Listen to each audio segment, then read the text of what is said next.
Islamophobia നമുക്കെല്ലാം അറിയുന്നത് പോലെ അത് മുസ്ലിങ്ങൾക്കെതിരെയുള്ള വംശീയമായ ആക്രമണമാണ്. മുസ്ലിം വംശീയത അല്ലെങ്കിൽ മുസ്ലിങ്ങളെ വംശീയവൽക്കരിക്കുന്ന ഒരു പ്രക്രിയയാണ് ഇസ്ലാമോഫോബിയ എന്ന് പറയുന്നത്. ഇസ്ലാമോഫോബിയയെക്കുറിച്ചുള്ള നമ്മളുടെ പ്രാഥമികമായ ധാരണ അവിടെ നിന്ന് ആരംഭിക്കണമെന്നാണ് എനിക്ക് തോന്നുന്നത്. ഞങ്ങൾ കുറേ സുഹൃത്തുക്കൾ കഴിഞ്ഞ ഒരു വർഷമായി 15ഓളം പേർ ചേർന്നുകൊണ്ട് കേരളത്തിലെ ഇസ്ലാമോഫോബിയയുടെ ദൈനംദിന പ്രവർത്തനങ്ങളെക്കുറിച്ച് ഒരു കുറിപ്പ് തയ്യാറാക്കിക്കൊണ്ടിരിക്കുന്നുണ്ട്. ധാരാളം യുവ ഗവേഷകരൊക്കെ ഉൾപ്പെടുന്ന ഒരു വിഭാഗം ആളുകളാണത് ചെയ്തുകൊണ്ടിരിക്കുന്നത്.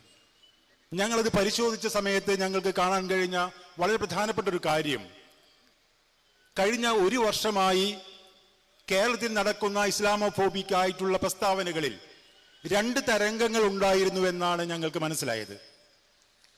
2 ഘട്ടങ്ങളിലാണ് ഇസ്ലാമോഫോബിയ അതിൻ്റെ വലിയ ചക്രവാതം പോലെ ആഞ്ഞടിക്കുകയുണ്ടായിട്ടുള്ളത്.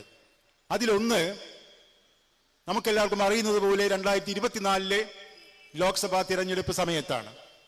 ആ ലോക്സഭാ തിരഞ്ഞെടുപ്പ് സമയത്താണ് കേരളത്തിൽ ഇടതുപക്ഷം അതിൻ്റെ ഏറ്റവും ശക്തമായ ഇസ്ലാമോഫോബിക് പ്രസ്താവനകളെ കൊണ്ട് കേരളത്തിന്റെ തെരുവീതികളെ, കേരളത്തിന്റെ പൊതുമണ്ഡലത്തെ മലീമസമാക്കുന്നത്. രണ്ടാമത്തെ ഘട്ടം എന്ന് പറയുന്നത് പൊതു തിരഞ്ഞെടുപ്പ് കഴിഞ്ഞതിന് ശേഷമുണ്ടായ ഉപതെരഞ്ഞെടുപ്പ് കാലത്താണ്. ഈ ഉപതെരഞ്ഞെടുപ്പ് കാലത്താണ് 2ാം ഘട്ടത്തിലുള്ള ഇസ്ലാമോഫോബിയയുടെ വംശീയവൽക്കരിക്കപ്പെട്ട പ്രസ്താവനകളുടെ മറ്റൊരു തരംഗം നാം കാണുന്നത്. നിർഭാഗ്യവശാൽ ഈ 2 തരംഗങ്ങൾക്കും നേതൃത്വം വഹിച്ചത് കേരളത്തിലെ ഇടതുപക്ഷമാണ്. കേരളത്തിൽ ഇടതുപക്ഷ പ്രസ്ഥാനമാണ് ഈ തരംഗങ്ങൾക്ക് നേതൃത്വം നൽകിയത്. നമുക്കറിയാം, കേരളത്തിൽ നിന്നല്ല ആഗോളതലത്തിൽ തന്നെ അവകാശ പോരാട്ടങ്ങൾക്ക് നേതൃത്വം നൽകുന്ന ഒരു രാഷ്ട്രീയ ചിന്ത എന്ന നിലയിൽ കേരളത്തിൽ ഇടതുപക്ഷം ഇത്തരമൊരു നിലപാടെടുക്കുന്നതിനോട് ഒരുപാട് ആളുകൾക്ക് അഭിപ്രായ വ്യത്യാസവും സങ്കടവുമുണ്ട്. ഞാനിവിടെ വരുന്ന സമയത്ത് മുഖ്യപ്രഭാഷണം നിർവഹിച്ച ഡോക്ടർ ദഹാസ് മാള പറയുകയുണ്ടായി, നാം ഇതിനെ വിമർശിക്കുന്ന സമയത്ത് പോലും, ഇടതുപക്ഷത്തെ വിമർശിക്കുമ്പോൾ സമയത്ത് പോലും ഇടതുപക്ഷത്തെ നെഞ്ചിലേറ്റുകയും അവകാശ പോരാട്ടങ്ങളുടെ ഭാഗമായി ഇടതുപക്ഷത്തെ സ്നേഹപൂർവ്വം നെഞ്ചിലേറ്റി എത്രയോ മനുഷ്യർ ഈ ലോകത്തുണ്ട്. അവരുടെയൊക്കെ വികാരങ്ങളെയും അവകാശങ്ങളുടെയും അവരുടെ എല്ലാ വികാരങ്ങളെയും അപ്രസക്തമാക്കിക്കൊണ്ടാണ് ഇടതുപക്ഷത്തിന്റെ നേതാക്കന്മാർ ഇന്ന് ഇസ്ലാമോഫോബിക്കായുള്ള പ്രസ്താവനകളെ കൊണ്ട് നമ്മളുടെ പൊതുമണ്ഡലത്തെ വൃത്തികേടാക്കുന്നത്, വൃത്തിശൂന്യമാക്കുന്നത്. നാം അതിലേക്ക് കടക്കുന്നതിന് മുന്നേ ഇവരുടെ ഒരു പ്രസ്താവനയിൽ നിന്ന് തുടങ്ങാമെന്ന് കരുതുന്നു. കഴിഞ്ഞ ലോക്സഭാ തെരഞ്ഞെടുപ്പ് സമയത്ത് ഇവർ ഒരു പ്രധാനപ്പെട്ട പ്രസ്താവന ഇറക്കുകയുണ്ടായി. അതിലേറ്റവും പ്രധാനപ്പെട്ട ഒരു കാര്യം മുസ്ലിങ്ങൾ ഏകീകരിക്കപ്പെടുന്നു എന്നുള്ളതാണ്. മുസ്ലിം സംഘടനകൾ, മുസ്ലിം സമുദായ പ്രസ്ഥാനങ്ങൾ ഏകീകരിക്കുന്നു എന്നുള്ളതാണ് അവർ വളരെ പ്രധാനപ്പെട്ടതായി പൊതുസമൂഹത്തോട് മുന്നോട്ട് വെച്ച ഒരു കാര്യം. മുസ്ലിങ്ങൾ ഏകീകരിക്കുന്നത് കൊണ്ട് എന്തെങ്കിലും കുഴപ്പമുണ്ടോ? വിവിധ മുസ്ലിം സംഘടനകൾ ഒരുമിച്ച് ചേരുന്നതിൽ എന്തെങ്കിലും കുഴപ്പമുണ്ടോ? CPIM CPM ഒക്കെ നമുക്കറിയാം, മുൻകാലങ്ങളിൽ ഒരു പാർട്ടിയായി പ്രവർത്തിച്ചിരുന്നവരാണ്. CPIM നിന്ന് CPM പിൽക്കാലത്ത് വിഭജിച്ചു പോയതിനെ കുറിച്ച് നമുക്കറിയാം. ഇവർ ഇനി വീണ്ടും യോജിക്കുകയാണെങ്കിൽ, നമുക്കറിയാം CPI ഒരുപാട് കാലത്തായി പറഞ്ഞുകൊണ്ടിരിക്കുന്ന കാര്യമാണ് CPIM CPM തമ്മിൽ യോജിക്കണമെന്നുള്ളത്. അങ്ങനെ യോജിക്കുകയാണെങ്കിൽ, CPM തമ്മിൽ യോജിച്ചൊരു പാർട്ടിയാവുകയാണെങ്കിൽ അത് കുഴപ്പമാണോ? എന്റെ അഭിപ്രായത്തിൽ അതൊരു കുഴപ്പമല്ല. അപ്പോൾ മുസ്ലിം സംഘടനകൾ മാത്രം യോജിക്കുകയാണെങ്കിൽ അതെങ്ങനെയാണ് കുഴപ്പമാകുന്നത്? മുസ്ലിം സമുദായ പ്രസ്ഥാനങ്ങൾ തമ്മിൽ യോജിക്കുകയാണെങ്കിൽ, അവർ ഒരു അഭിപ്രായം പറയുകയാണെങ്കിൽ അതെങ്ങനെയാണ് കുഴപ്പമാകുന്നത്?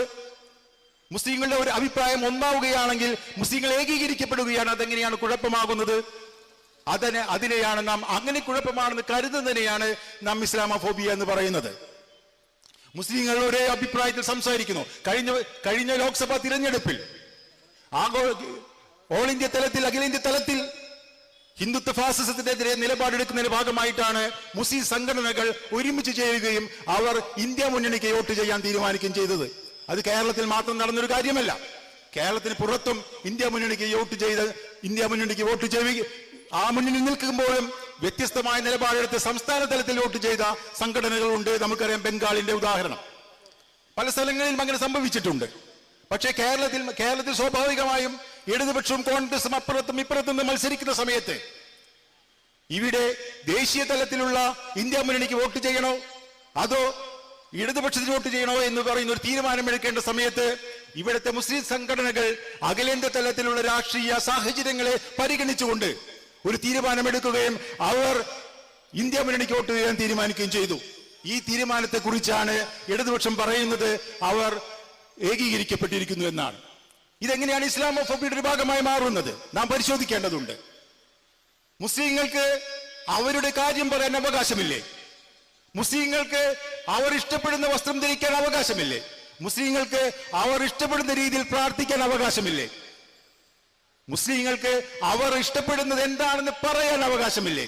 അതായത് മുസ്ലിങ്ങൾക്ക് അവരുടെ സ്വയം നിർണ്ണയാവകാശം അതിനെ നിഷേധിക്കുകയാണെങ്കിൽ, മുസ്ലിങ്ങൾക്ക് അവരുടെ അഭിപ്രായം പറയാനുള്ള അവകാശം നിഷേധിക്കുകയാണെങ്കിൽ അതിന്റെ പേര് ഇസ്ലാമോഫോബിയ എന്നാണ്. മുസ്ലിങ്ങൾ അവർ ആർക്കാണ് വോട്ട് ചെയ്യേണ്ടത് തീരുമാനിക്കുന്നത്? ആരാണ് തീരുമാനിക്കുന്നത്? മുസ്ലിങ്ങളാണ് തീരുമാനിക്കുക. നമുക്ക് ഇലക്ഷൻ കാലത്ത് നാം ഒരു വാക്ക് പരിചയപ്പെടുകയുണ്ടായി. എല്ലാ ഇലക്ഷൻ കാലത്തും പരിചയപ്പെടുന്ന ഒരു വാക്കാണ് മുസ്ലിം വോട്ട് ബാങ്ക്. നാം കേട്ടിട്ടുണ്ട് മുസ്ലിം വോട്ട് ബാങ്ക്. മറ്റൊരു വോട്ട് ബാങ്കിനെ കുറിച്ച് നാം കേട്ടിട്ടുണ്ട് ദളിത് വോട്ട് ബാങ്ക്. മറ്റൊരു വോട്ട് ബാങ്കിനെ കുറിച്ച് നാം കേട്ടിട്ടുണ്ട് പിന്നാക്ക സമുദായങ്ങളുടെ വോട്ട് ബാങ്ക്, പിന്നാക്ക വോട്ട് ബാങ്ക്. നിങ്ങൾ എപ്പോഴെങ്കിലും ഒരു നായർ വോട്ട് ബാങ്കിനെ കുറിച്ച് കേട്ടിട്ടുണ്ടോ? എപ്പോഴെങ്കിലും ഒരു നമ്പൂതിരിയുടെ വോട്ട് ബാങ്കിനെ കുറിച്ച് കേട്ടിട്ടുണ്ടോ? നാം കേട്ടിട്ടില്ല. നായരുടെയും നമ്പൂതിരിയുടെയും വോട്ട് ബാങ്കിനെ കുറിച്ച് നാം കേട്ടിട്ടില്ല. മറിച്ച് നാം മുസ്ലിം വോട്ട് ബാങ്കിനെ കുറിച്ച് കേട്ടിട്ടുണ്ട്. അതായത് നായന്മാർക്കും നമ്പൂതിരിമാർക്കും വോട്ട് ചെയ്യാനുള്ള ഉപകരണങ്ങളാണോ പിന്നോക്കക്കാരും ദളിതരും മുസ്ലിങ്ങളും എന്നാണോ നമ്മുടെ രാഷ്ട്രീയ പ്രസ്ഥാനങ്ങൾ വിചാരിച്ചിരിക്കുന്നത്? അവരുടെ അഭിപ്രായത്തിൽ കീഴാള പ്രസ്ഥാനങ്ങൾ, അത് ദളിതനാവട്ടെ, ഈഴവനാവട്ടെ, മുസ്ലിങ്ങളാവട്ടെ, ഇവർക്കൊക്കെ വോട്ട് ചെയ്യാനുള്ള ഉപകരണങ്ങൾ മാത്രമാണ് ഇവിടത്തെ കീഴാളരെന്നാണ് അവർ കരുതുന്നത്, മതന്യൂനപക്ഷങ്ങളാണെന്ന് അവർ കരുതുന്നത്.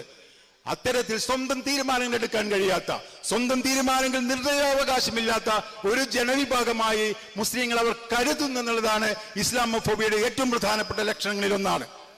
അതാണ് മുസ്ലിം വോട്ട് ഏകീകരിക്കപ്പെടുകയുന്നത് വർഗീയത എന്ന ഒരു നിഗമനത്തിലേക്ക് ഇടതുപക്ഷത്തെ കൊണ്ടെത്തിക്കുന്നത്. അത് മാത്രമാണോ ഇസ്ലാമോഫോബിയുടെ മറ്റൊരു ലക്ഷണം? അത് ഭരണവർഗത്തിന്റെ ഇസ്ലാമോഫോബിയ എന്നുള്ളതാണ്.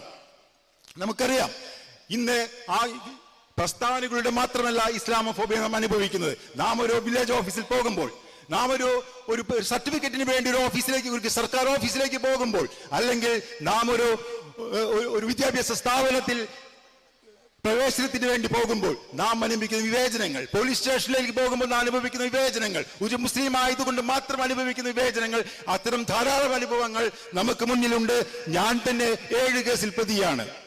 മുസ്ലിങ്ങളോടൊപ്പം നിൽക്കുന്നു എന്നൊരൊറ്റ കാരണത്താൽ കേരളത്തിലെ നിരവധി പേർ നിരവധി കേസുകളിൽ പ്രതികളാക്കപ്പെട്ടിട്ടുണ്ട്.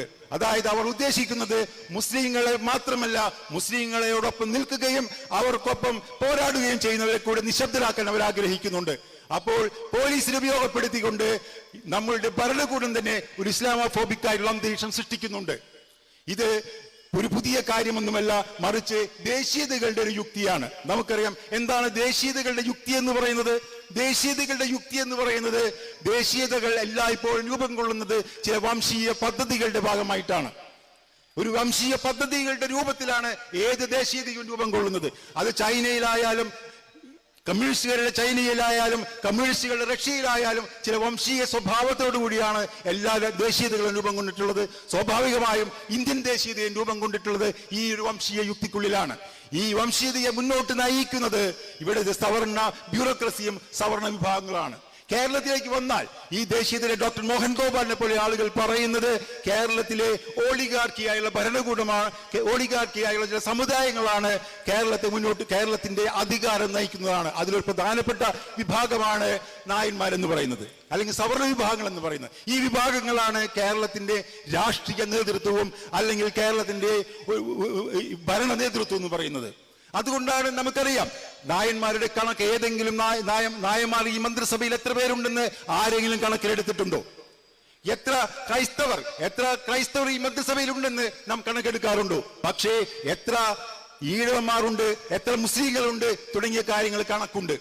ഈഴവന്മാരുടെ എണ്ണം ഒന്ന് കുറഞ്ഞാൽ, അല്ലെങ്കിൽ മുസ്ലിങ്ങളുടെ എണ്ണം ഒന്ന് കൂടിയാൽ, നമുക്കൊരു 5-ാം മന്ത്രി പ്രശ്നം നമുക്ക് എല്ലാവർക്കും അറിയാവുന്നതാണ്. മന്ത്രിമാരുടെ എണ്ണം ഒന്ന് കൂടിക്കഴിഞ്ഞാൽ അത് സമുദായ സമവാക്യങ്ങളിൽ നശിപ്പിക്കുമെന്നാണ് പറയുന്നത്. എന്ന് പറഞ്ഞാൽ ഇവിടുത്തെ സ്വാഭാവികമായ ഭരണവർഗമല്ല മറ്റ് കീഴാള മത ന്യൂനപക്ഷങ്ങളെന്നാണ് ഇടതുപക്ഷം കരുതുന്നത്. അപ്പോൾ സ്വാഭാവികമായ ഭരണവർഗമല്ലാത്ത മറ്റ് വിഭാഗങ്ങൾ, കീഴാളർ, ഇവരുടെ അടിയിൽ കിടക്കേണ്ട ആളുകളാണെന്ന് അവർ കരുതുന്നത്. അതുകൊണ്ടാണ് പറയുന്നത് നമ്മളുടെ ഭരണകൂടത്തിന് തന്നെ ഒരു ഇസ്ലാമോഫോബിക് ആയിട്ടുള്ള ഒരു രീതിശാസ്ത്രമുണ്ട്. ഇസ്ലാമോഫോബിയുടെ പല ഘടകങ്ങളുണ്ട്, വംശീയമായ ചില പദ്ധതികളുണ്ട്, സവർണർ മുന്നോട്ട് വയ്ക്കുന്ന ഒരു പദ്ധതിയുണ്ട് എന്ന് പറയുന്നത്. അത്തരത്തിലൊരു ഇസ്ലാമോഫോബിക് പദ്ധതി കേരളത്തിൽ നിലനിൽക്കുന്നുണ്ട്. അപ്പോൾ മാർക്സിസ്റ്റ് പാർട്ടിയുടെ ഇസ്ലാമോഫോബിയെ കുറിച്ചാണ് നാം സംസാരിക്കുന്നത്. മാർക്സിസ്റ്റ് പാർട്ടിയുടെ ഇസ്ലാമോഫോബിയ 2 ഘടകങ്ങളുണ്ടെന്നാണ് ഞാൻ കരുതുന്നത്. ഒന്നാമതായി, മാർക്സിസ്റ്റ് പാർട്ടിയുടെ ഇസ്ലാമോഫോബിക് തന്ത്രങ്ങളിൽ ഒന്ന്, ഒരു ഭരണകൂടം എന്ന നിലയിൽ അവർ പ്രവർത്തിക്കുമ്പോൾ ഒരു ഭരണകൂടത്തിന്റെ സ്വഭാവം എന്ന നിലയിൽ അവർക്ക് ഇസ്ലാമോഫോബിയുടെ ചില ഘടകങ്ങൾ പരീക്ഷിക്കുന്നുണ്ട്. അത് നാളെ ഇതിന് പകരം UDF അധികാരത്തിൽ വന്നാലും മറ്റൊരു പാർട്ടി അധികാരത്തിൽ വന്നാൽ പോലും ഇവിടെ ഓളിഗാർക്കി സമുദായങ്ങൾ, സവർണ സമുദായങ്ങൾ ഈ ഭരണ നേതൃത്വത്തെ, ഭരണ യന്ത്രത്തെ വംശീയമായ രീതിയിൽ മുന്നോട്ട് പോകുമെന്ന് അനുഭവത്തിൽ നമുക്കറിയാം. അതുകൊണ്ടാണ് പറയുന്നത് ഇവിടെ ഒരു ഭരണകൂട ഇസ്ലാമോഫോബിയ നിലവിലുണ്ട്. അപ്പോൾ ഇന്ന് നാം കേരളത്തിൽ കാണുന്ന 2 കാര്യങ്ങളാണ്. ഒന്ന്, മുസ്ലിങ്ങൾക്ക് അവരുടെ സ്വയം നിർണയാവകാശം നഷ്ടപ്പെട്ടിരിക്കുന്നു. മുസ്ലിങ്ങൾ സ്വയം നിർണയാവകാശം എപ്പോഴെങ്കിലും ഉപയോഗപ്പെടുത്തുകയാണെങ്കിൽ, അത് അവർ അവകാശപ്പെടുകയാണെങ്കിൽ, അവിടെ അവർ മതരാഷ്ട്രവാദവും വർഗീയതയും ആരോപിക്കുന്നു. എവിടെയെങ്കിലും മുസ്ലിങ്ങൾ അവരുടെ അവകാശങ്ങളെ കുറിച്ച് സംസാരിക്കുമ്പോൾ ഉടനടി മതരാഷ്ട്രവാദികളായോ വർഗീയവാദികളായോ വംശീയവാദികളായോ സ്വാർത്ഥരായോ അവരെ ചിത്രീകരിക്കുന്നു. അംബേദ്കർ ഒരിക്കൽ പറയുകയുണ്ടായി, ന്യൂനപക്ഷങ്ങൾ അവരുടെ അവകാശങ്ങൾക്ക് വേണ്ടി സംസാരിക്കുമ്പോൾ അതിന് വിളിക്കുന്ന പേരാണ് വർഗീയത. ഇവിടുത്തെ ദളിതരും അതുപോലെ പിന്നോക്കക്കാരും, അന്ന് അധകൃതരാണെന്നാണ് പറഞ്ഞിരുന്നത്. അവരുടെ അവകാശങ്ങളെ കുറിച്ച് സംസാരിക്കുമ്പോൾ നിങ്ങൾ പറയും അവർ സ്വാർത്ഥരാണെന്ന് പറയും. അപ്പോൾ നമ്മളുടെ രാഷ്ട്രീയ അവകാശങ്ങളെ കുറിച്ച് അവർ പറയാൻ ഉപയോഗിക്കുന്ന വാക്കാണ് വർഗീയത അല്ലെങ്കിൽ മതരാഷ്ട്രവാദം എന്നൊക്കെ പറയുന്നത്. അതായത് വർഗീയത എന്ന വാക്ക് നാം നിരന്തരം ഉപയോഗിക്കുന്നതാണ്. ഈ വർഗീയത നമ്മളുടെ രാഷ്ട്രീയ അവകാശങ്ങളെ, നമ്മളുടെ താല്പര്യങ്ങളെ, നമ്മളുടെ സാമൂഹ്യമായ താല്പര്യങ്ങളെ, നമ്മളുടെ അവകാശബോധത്തെ നിർണയിക്കുന്നതിന് വേണ്ടി അവർ രൂപപ്പെടുത്തിയ ഒരു വാക്ക് മാത്രമാണ്. ഞാൻ ഈ യോഗത്തിൽ സംബന്ധിക്കുക എല്ലാ സുഹൃത്തുക്കളോടും പറയുകയാണ്, നിങ്ങൾ വർഗീയത എന്ന വാക്ക് ഉപയോഗിക്കരുത്. കാരണം വർഗീയത നമ്മളെ കുറിച്ച് പറയാൻ വേണ്ടി, നമ്മളെ ചിത്രീകരിക്കാൻ വേണ്ടി, നമ്മളുടെ അവകാശങ്ങൾ ഹനിക്കുന്നതിന് വേണ്ടി ഉപയോഗപ്പെടുത്തുന്ന ഒരു വാക്കാണ്. അത് അവർക്ക് മാത്രമേ ശരിയുള്ളൂ. ഇനി ആരെങ്കിലും വർഗീയവാദികളുണ്ടെങ്കിൽ അത് അവരാണ്. ഞാൻ പറഞ്ഞു വരുന്നത്, ഇടതുപക്ഷത്തിന്റെ ഭാഗത്ത് നിന്ന് ഉണ്ടായിക്കൊണ്ടിരിക്കുന്ന ഈ ഇസ്ലാമോഫോബിക് ആയിട്ടുള്ള പ്രവർത്തനങ്ങളെ ഞാൻ അവസാനിപ്പിക്കുകയാണ്. ഇസ്ലാമോഫോബിക് ആയിട്ടുള്ള പ്രവർത്തനങ്ങളെ 2 തരത്തിൽ ഇതിന് ഒരു സങ്കീർണതയുണ്ട് എന്നാണ് ഞാൻ പറഞ്ഞു വരുന്നത്. ഒന്ന്, അവർ ഒരു തരത്തിൽ ഭരണകൂട ഇസ്ലാമോഫോബിയുടെ പ്രവർത്തനങ്ങളാണ് കാഴ്ചവെക്കുന്നത്. എന്നാൽ യഥാർത്ഥത്തിൽ ഈ പറയുന്ന ഇടതുപക്ഷം ഈ രീതിയിലുള്ള രാഷ്ട്രീയ നിലപാടുകളാണോ യഥാർത്ഥത്തിൽ ഇടതുപക്ഷത്തിൽ നിന്ന് നാം പ്രതീക്ഷിക്കുന്നത്? അല്ല. ഇവരുടെ മാർക്സിസ്റ്റ് പാർട്ടിയുടെ ആചാര്യൻ എന്ന് പറയുന്നത് കാറൽ മാർക്സ് ആണ്. ഞങ്ങൾ കോഴിക്കോട് നിന്ന് ഈ മാസം അവസാനത്തോടു കൂടി ഒരു പുസ്തകം പുറത്തിറക്കുന്നുണ്ട്. ആ പുസ്തകത്തിന്റെ പേര് ജൂതപ്രശ്നം എന്നാണ്. ജൂതപ്രശ്നം എന്ന് പറയുന്നത് 1843 മാർക്സ് എഴുതിയൊരു കൃതിയാണ്. ഈ കൃതിയിൽ മാർക്സ് പറയുകയാണ്, 1843 പറയുകയാണ്, യൂതന്മാരായിട്ടുള്ള ആളുകൾ ജർമ്മൻ സ്റ്റേറ്റിന്റെ ഭാഗത്തു നിന്നുണ്ടാകുന്ന വിവേചനത്തിനെതിരെ പോരാടുമ്പോൾ ആ സമയത്ത് ഒരാൾ പറഞ്ഞു, ബോണോബോർ എന്ന് പറയുന്ന ഒരാൾ പറഞ്ഞു, അങ്ങനെ മുസ്ലിങ്ങൾക്ക് അങ്ങനെ ജൂതന്മാർക്ക് പോരാടാനുള്ള അവകാശമില്ല, അത് വർഗീയതയാണ്. അന്ന് അവർ ഉപയോഗിച്ച വാക്ക് അത് സ്വാർത്ഥതയാണ് എന്നാണ് ബോണോബോർ പറയുന്നത്. അപ്പോൾ മാർക്സ് പറഞ്ഞു, അങ്ങനെയല്ല, ജൂതന്മാർക്ക് അവരുടെ അവകാശങ്ങൾക്ക് വേണ്ടി പോരാടാനുള്ള അവകാശമുണ്ട്. അവർക്ക് സംഘടിച്ചുകൊണ്ട് ജർമ്മൻ സ്റ്റേറ്റിന്റെ അധികാരത്തിനെതിരെ പോരാടാനുള്ള അവകാശമുണ്ട്. അതുകൊണ്ട് ജൂതന്മാർ സംഘടിക്കുന്നത് വളരെ പ്രധാനപ്പെട്ടതാണ്. ഇതാണ് കാറൽ മാർക്സ് എന്ന് പറയുന്ന CPM-ന്റെ യഥാർത്ഥ പ്രത്യയശാസ്ത്ര നേതാവ് പറയുന്നത്. അതായത് കാറൽ മാർക്സ് പറയുന്നത് ജൂതന്മാരെന്ന നിലയിൽ സംഘടിക്കാനും ജർമ്മൻ സ്റ്റേറ്റിനെതിരെ പോരാടാനുള്ള അവകാശമുണ്ടെങ്കിൽ ഇന്ത്യയിൽ എന്തുകൊണ്ടാണ് മുസ്ലിങ്ങൾക്ക് പോരാടാനും മുസ്ലിങ്ങൾക്ക് സംഘടിക്കാനും സംഘടിച്ചുകൊണ്ട് ഇന്ത്യയിലെ ഫാസിസ്റ്റ് ഭരണകൂടത്തിനെതിരെ പോരാടാനും കഴിയാത്തത്? അത് കഴിയേണ്ടതല്ലേ? അപ്പോൾ യഥാർത്ഥത്തിൽ നാം ആവശ്യപ്പെടുന്നത്, നിങ്ങൾ CPM ചെയ്യേണ്ടത് മിനിമം നിങ്ങൾ മാർക്സിസത്തെ കുറിച്ചെങ്കിലും പഠിക്കേണ്ടതുണ്ട്. നിങ്ങൾ മാർക്സിലേക്കെങ്കിലും മിനിമം തിരിച്ചു പോകേണ്ടതുണ്ട്. മാർക്സിൽ നിന്ന് നിങ്ങൾ പാഠങ്ങൾ പഠിക്കുകയും നിങ്ങളുടെ മൂലകൃതികളിൽ നിന്ന് പഠിക്കേണ്ടതുണ്ട്. ഞങ്ങൾ നിങ്ങളിൽ മതരാഷ്ട്രവാദികൾ നിങ്ങൾ ആരോപിക്കുകയില്ല. നിങ്ങളുടെ മൂലകൃതികൾ പഠിക്കുന്നവരെ നിങ്ങൾ സാധാരണ മുസ്ലിങ്ങൾ മൂലകൃതിയിൽ പഠിച്ചാൽ അവരെ നിങ്ങൾ മതരാഷ്ട്രവാദികളാണെന്ന് വിളിക്കുന്നത്. സുഹൃത്തുക്കളെ, ഞങ്ങൾ ഒരിക്കലും നിങ്ങളെ മതരാഷ്ട്രവാദി എന്ന് വിളിക്കുകയില്ല. നിങ്ങൾ മൂലകൃതികൾ പഠിക്കുകയും മാർക്സിസത്തിലേക്ക് തിരിച്ചു പോവുകയും ചെയ്യണമെന്ന് മാത്രം പറഞ്ഞുകൊണ്ട് ഞാൻ അവസാനിപ്പിക്കുകയാണ്. നിങ്ങൾക്ക് അഭിവാദ്യങ്ങൾ.